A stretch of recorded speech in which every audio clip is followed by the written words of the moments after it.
Sometimes the listening is hard when we are in our nice, comfortable spaces.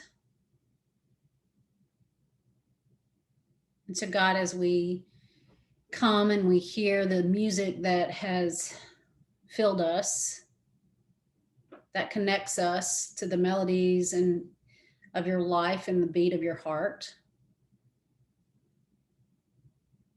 God, make our spaces be a sanctuary.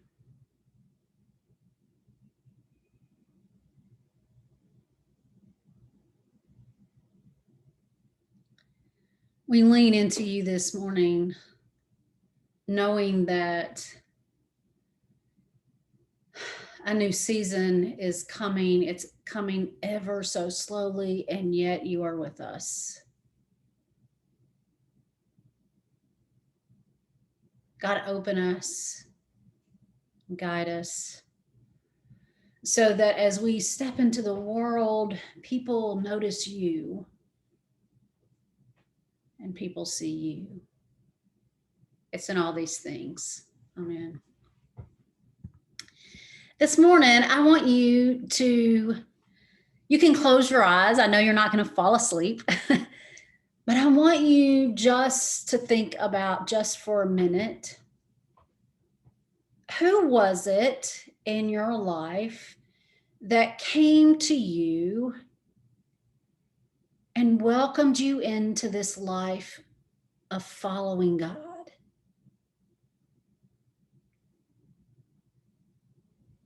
Who was it that along the way has spoken wisdom into your being?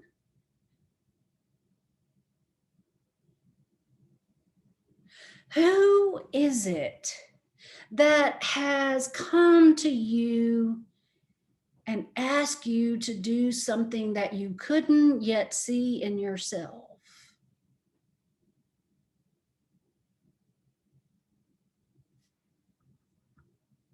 Who was it? Who is it in your life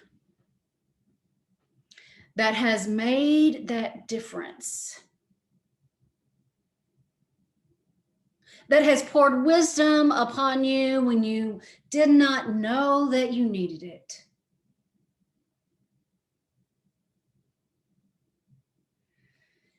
And now I want you to think for just a second. I want you to think back to the moment that you stepped into this community of faith. Who was it that didn't just reach out their hand to you, but literally opened their circle and made room for you in their lives?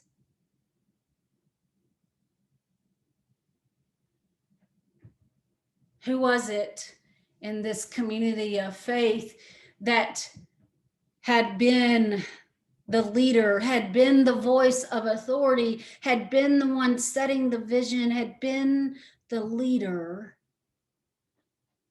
and yet came to you and said, now is the time.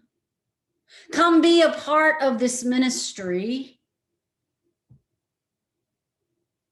And then at that certain time, began to ever so gently turn over the mantle and put a new sense of leadership in you, calling forth that you were to be the one. Who has been in the journey that discerned and listened?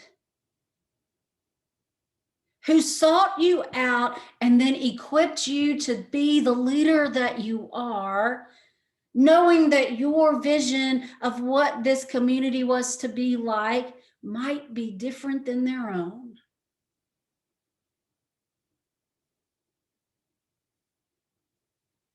Who was it that transferred the leadership? Who was it that gave you voice in this community of faith? Open your eyes if your eyes have been closed.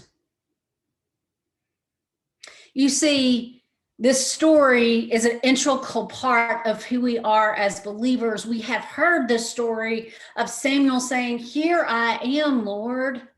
Your servant is listening. But there's an integral part that we often miss, and the integral part is that of Eli. Eli has been a permanent fixture for as long as anybody can remember. He's been the priest forever. He's not just a fixture in the Israelite community. No, he's a fixture in the whole community, leaders coming to him. A transfer of power when kings and new people would come along the way, and they would come to Eli.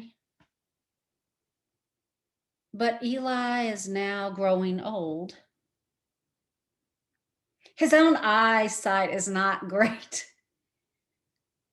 which I think most of us know a little bit about. And his hearing isn't what it used to be. It's not as sharp, it's not as clean, it's not as easily defined. And there is this moment, there is this time in which God feels like God has left them, that no one is really hearing from God. There is not a lot of discernment. And Eli is the priest. Eli is the leader. And you see, years before, there was two people. The mother's name was Hannah. Hannah had longed to have a child, and it just was not happening. And she begged and she pleaded, and she knew if she had a child, she would dedicate that child to the work of the Lord. And so when that child was weaned in toddlerhood, she took Samuel to the temple. And Samuel grew up with Eli, watching and listening and learning. But knowing that Eli was the authority, Samuel did not exert his own thoughts. He did not step into places where he shouldn't step, because Eli was the priest and he respected that. But now, as the time has come, they are in the middle of the night, and Samuel is awakened, and really Samuel has become so attuned to Eli asking him that really just what he hears, he believes is this Eli coming and asking, hey, would you come to me and help me in the middle of the night? And so Samuel gets up, as he always has, and he goes to Eli and he says, hey, Eli, I'm right here. What do you need? And he kind of leans over the pallet where Eli is sleeping, and Eli shakes his head and he's like, I didn't call you.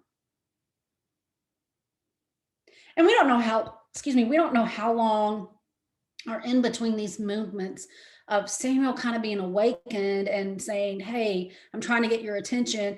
And every time Samuel goes back to Eli. And finally, in the middle of all of this, Eli does something that is courageous. Eli stands in a moment of holiness that is scary and daunting, because Samuel goes back and Eli is the one that discerns what is happening. Eli is listening and beginning to understand that the one calling is God.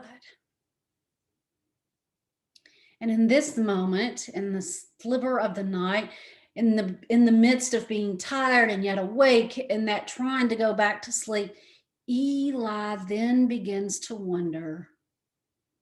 He has a choice to make. Eli can hang on to the authority. He can hang on to all of the power he has. He can hang on to his own sense of community.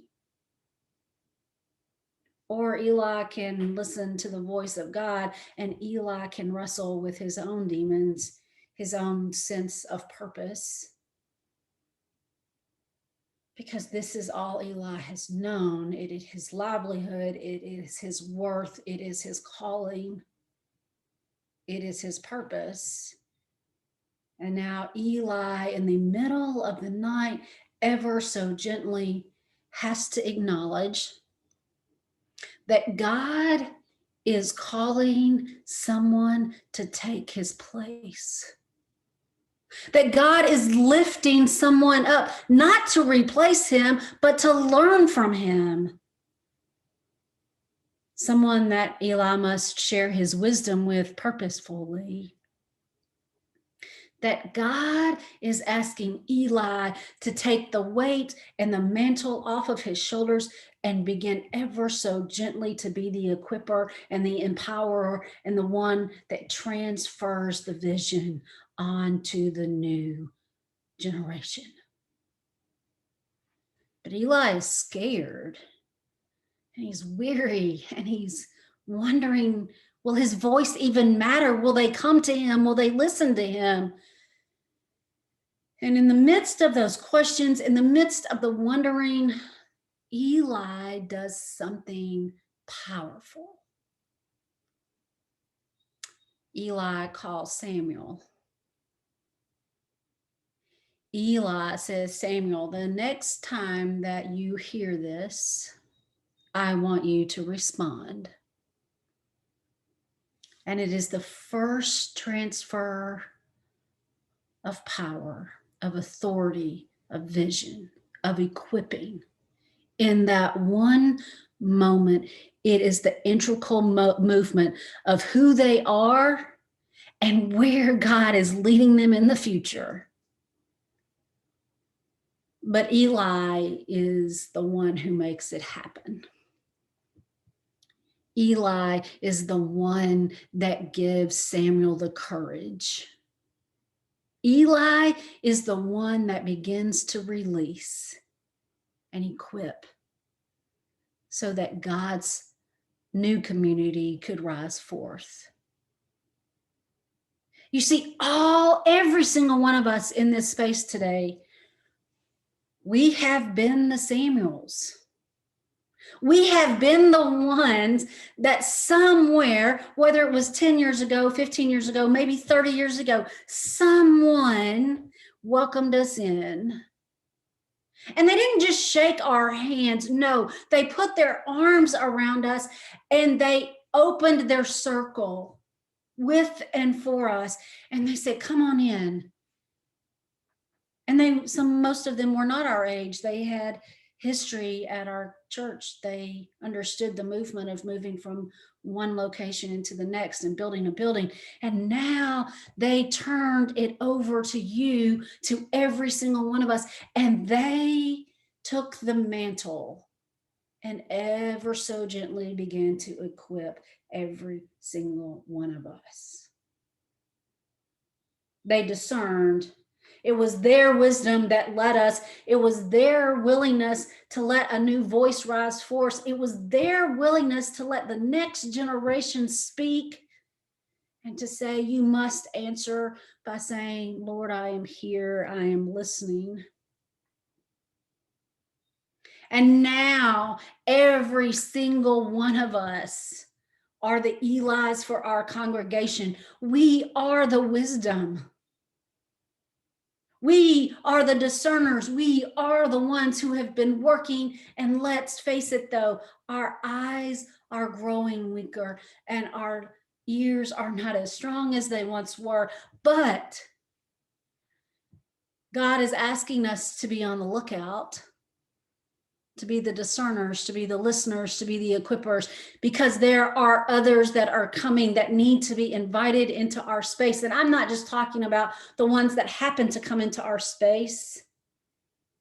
And I'm not talking about just welcoming them in. No, I'm talking about thinking about the people in our lives who need and desperately are longing to belong. And to invite them in, and not just invite them in, but to open our circles so that it's not just about what we've done in the past, but we say and we give them the keys and we listen to their voice and we say to them, come and be a part, and help them understand what it means to say your servant is listening, so that the next generation of our church can rise forth, so that the voice and the visions can continue with prosperity and goodness, and that the learning and the discerning and the sending and the equipping can continue. And so today, Are we going to be the Eli's? Are we going to be the one to have the courage to say to somebody else, come here. We need to do this together. Walk with me as I show you. Are we going to be the ones to let new voices rise up against us? Are we going to be the ones to help someone else say, sit and listen, for God is calling? For God is moving in us and through us. And God has a plan for all that we are and all the places where we have yet to go. Are you going to be the Eli's of the generation? Discerning, listening, and equipping the next generation. Let us pray.